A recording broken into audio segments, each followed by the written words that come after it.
Special yung sisig bagnet namin dito kasi binabalikan yung sauce namin tsaka yung crispy ng bagnet namin.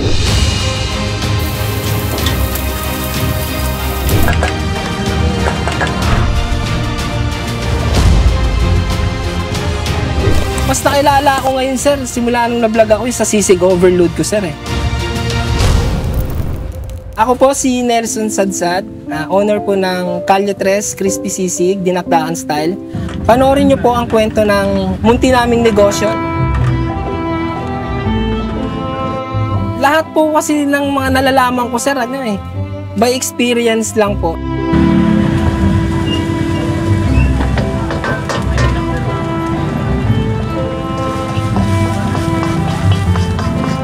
Nagsisisig po dito, kaso yung mga kanto style po na laga lang. Sa amin po kasi crispy po talaga, talagang bagnet po yun.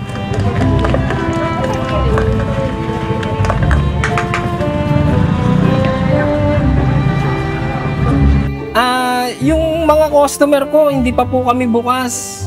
Nagsisipag-orderan na po sila eh. Minsan pumipila na po sila dyan sa labas. Nagtsatsaga po silang pumila kasi sabi nila worth it naman daw po yung pagpila nila. Number 1, sir, talaga pinakamahalaga diskarte. Kasi kung hindi mo sasamahan ng diskarte, sir, wala eh. Hindi ka aabot ng isang buwan, babagsak ka.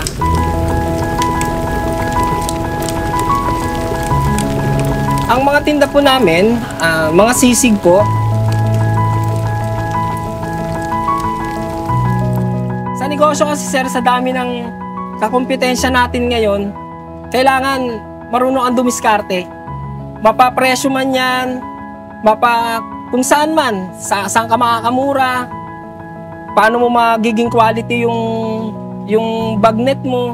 Lahat, sir, kailangan talaga diskarte yung number 1 na i-a-apply mo sa negosyo.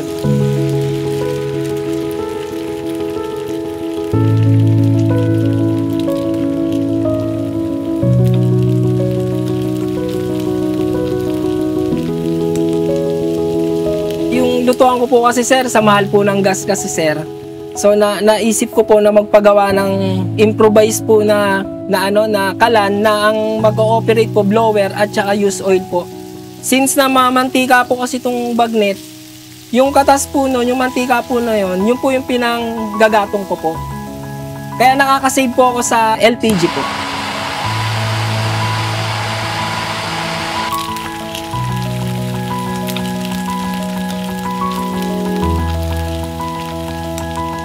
Yes po, inaaral ko na lang po. Then, mahilig po kasi ako, sir, mag-twist-twist ng mga luto. Then, hanggang sa itong sauce na to, na-develop ko na lang po ng sa sarili ko po.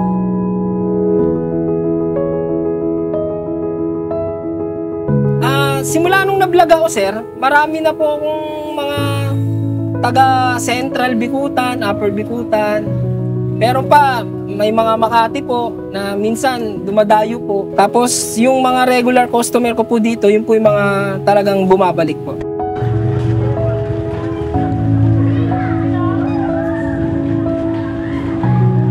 Nag-open po kami ng 6 PM until supply last, Monday to Sunday.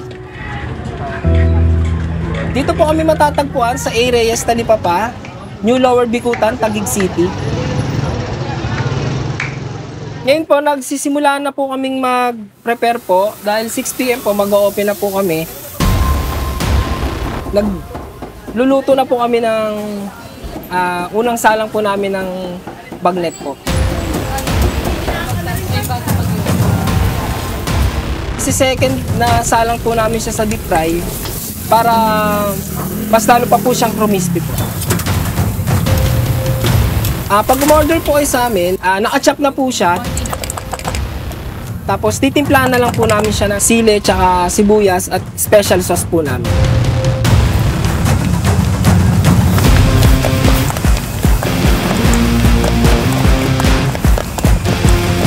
Tatlong variant po yung sisig natin. Original sisig, yun po yung dinakdakan style. Special sisig, yun po yung may sauté egg po. At saka overload sisig po. Tatlo po yung mixture niya. Chicharon bulaklak, sauté egg, at saka sisig bagnet. Yung sisig po natin, yung original sisig po, hindi na po niluluto yung sibuyas tsaka yung sili po. Then, direkta ay nahalo na po yung sauce po. Kaya po siya tinawag na dinakdakan style. Yes po, lahat po ginagamitan ng special sauce. Ang presyo po ng sisig natin, may 85 po tayo, budget meal, may rice na pong kasama yon. Then, 100, 150, 165, 180, 200, at saka yung pinakamalaki natin, 330. Hindi po talaga biro, sir, kasi every time na gumagawa ako ng bagnet, masasabi ko na buwis buhay eh. Kasi nandun yung puyat mo, sir, gigising ka ng 2 a.m.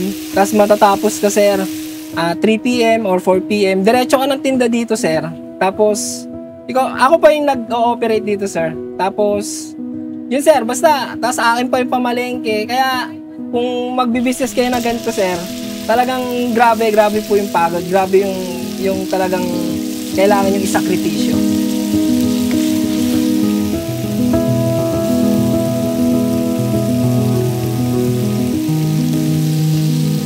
Dumating po ako sa punto na puro doubt, na hindi ko alam kung paano ako magsisimula. Hindi ko alam kung saan ako magsisimula, paano ako magsisimula.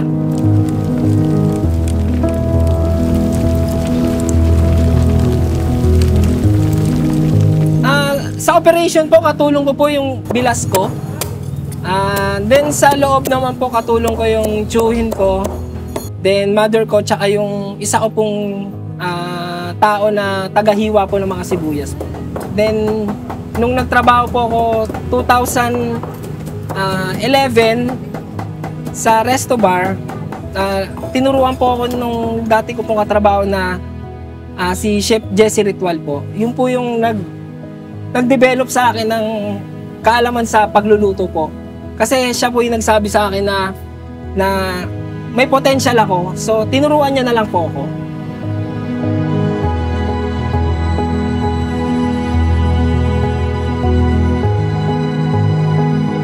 Kaya po ginugusto yung sisig namin. Sabi po nila, malinamnam daw po yung pinakakarne. Then yung special sauce daw po namin, talagang solid daw, sabi po nila. Pero never naman po kasi ako nag-claim na sa sarili ko na masarap po yung mga niluluto namin. Kasi ayoko po mag-over-expect sila. Basta yung sa akin lang po, nag-enjoy lang po ako sa ginagawa ko po. Dalawa lang, no? Para sa akin, sir, sa tagal ko na pong nagluluto, hindi mo kasi kailangan madaliin yung bawat niluluto mo eh. Kasi once na minadali mo yung isang niluluto mo, hindi maganda yung resulta eh. Kaya para sa akin, sir, kahit na matagal, tinatama ko po yung tamang proseso po. Sinusundan ko po yung tamang proseso po ng pagluluto. Kaya sabi po nila, 3 to 4 hours pa rin, 3 to 4 hours daw po, malutong pa rin daw po yung bagnet namin. Kasi tama po yung paglalaga, then tama po yung pagkakaprito po.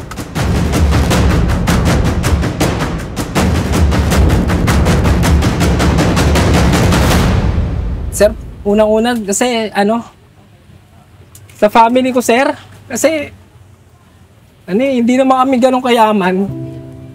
So kailangan ko talaga itaguyod yung family ko, yung mga anak ko kasi, sir, maliliit pa po. Tapos ako lang po kasi mag-isa sa pamilya namin. Wala po akong kapatid. Then yung mother ko po, marami pa pong maintenance sa gamot.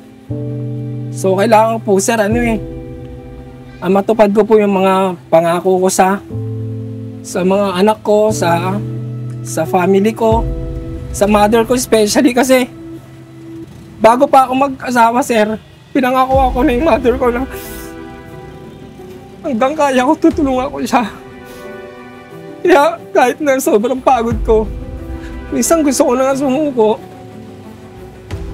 Talagang tinitiis ko pa rin yung pagod, yung sakit ng katawan, yung puyat.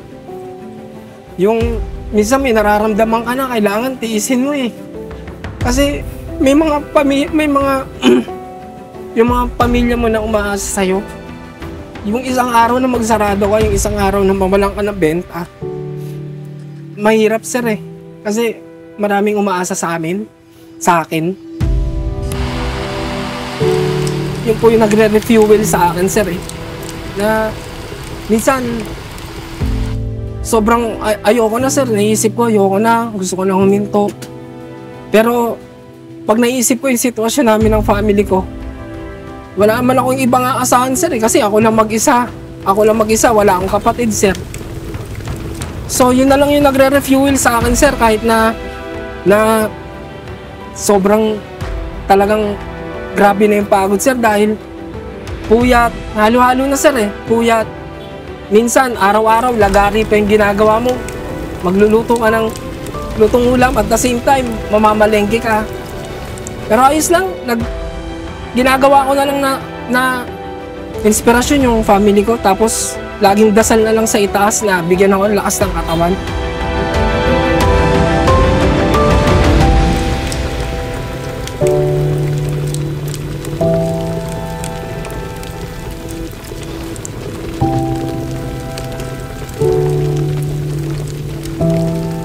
Siguro, sir,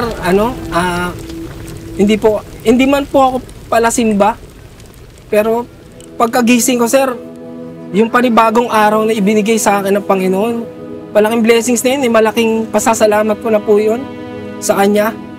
Then yung pagod ko dito, nakakayanan ko. So siguro talagang masasabi ko na bless ako kay God kasi binibigay niya yung tamang gabay para sa akin. Yung hinihingi ko na lakas ng katawan, yung hinihingi ko na focus sa trabaho na ibibigay niya.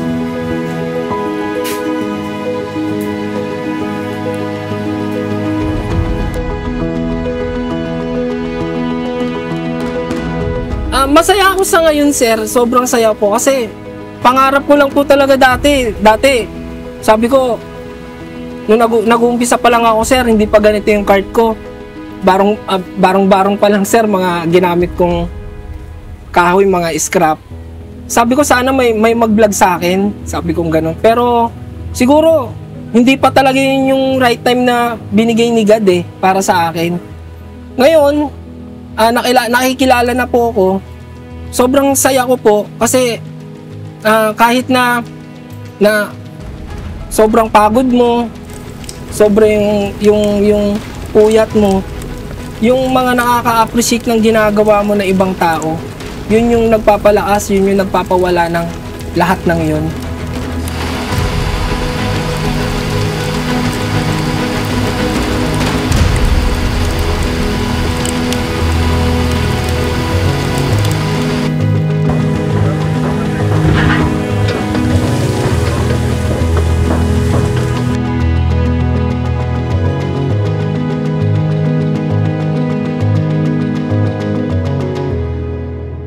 Sa mga gusto pong magnegosyo, kailangan po kasi buo yung loob nyo.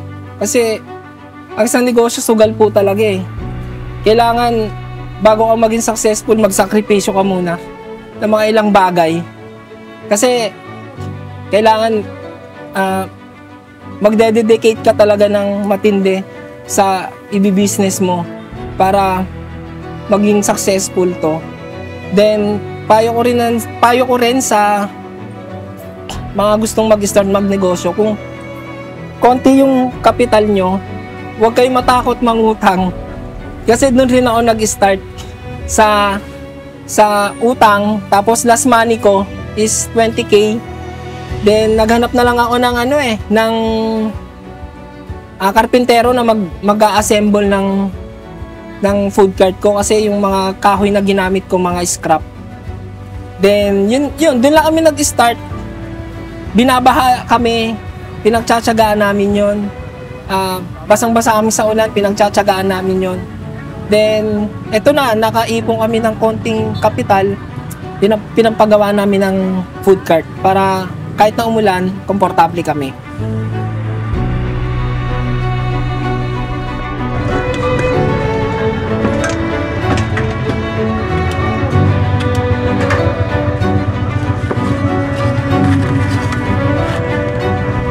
Malaki po yung naitulong ng negosyong to, sir, kasi unang-una na ipoprovide ko po yung mga gamot ng mother ko na pang maintenance po niya. Then yung mga expenses po namin sa bahay, nababayaran naman po namin ng maayos. Napag-aaral ko rin po yung mga anak po sa magandang school po.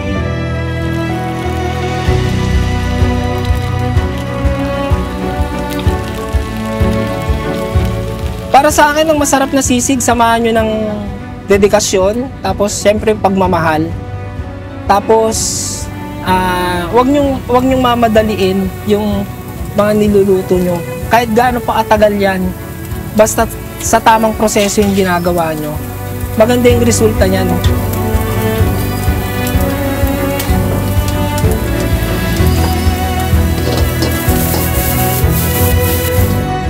Yung mga pumipila po dito sa amin, halo-halo na po, may mga bago na po. Tapos yung mga matatagal ko na pong regular customer, then sila na rin po ang mga pumipila na po, sila na po ang gumagawa ng sarili nilang pila po.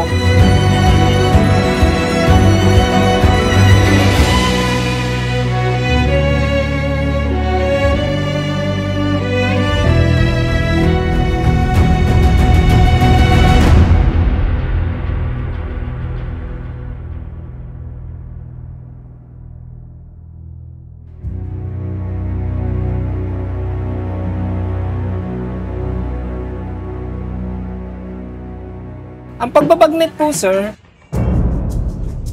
ilalaga po siya.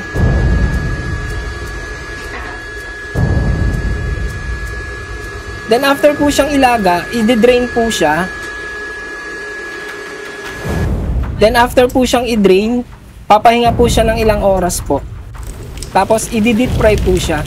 Then after po siyang i-deep fry, ipapahinga po siya ulit. Then bago po kaming mag-open po, i-deep fry po siya ulit.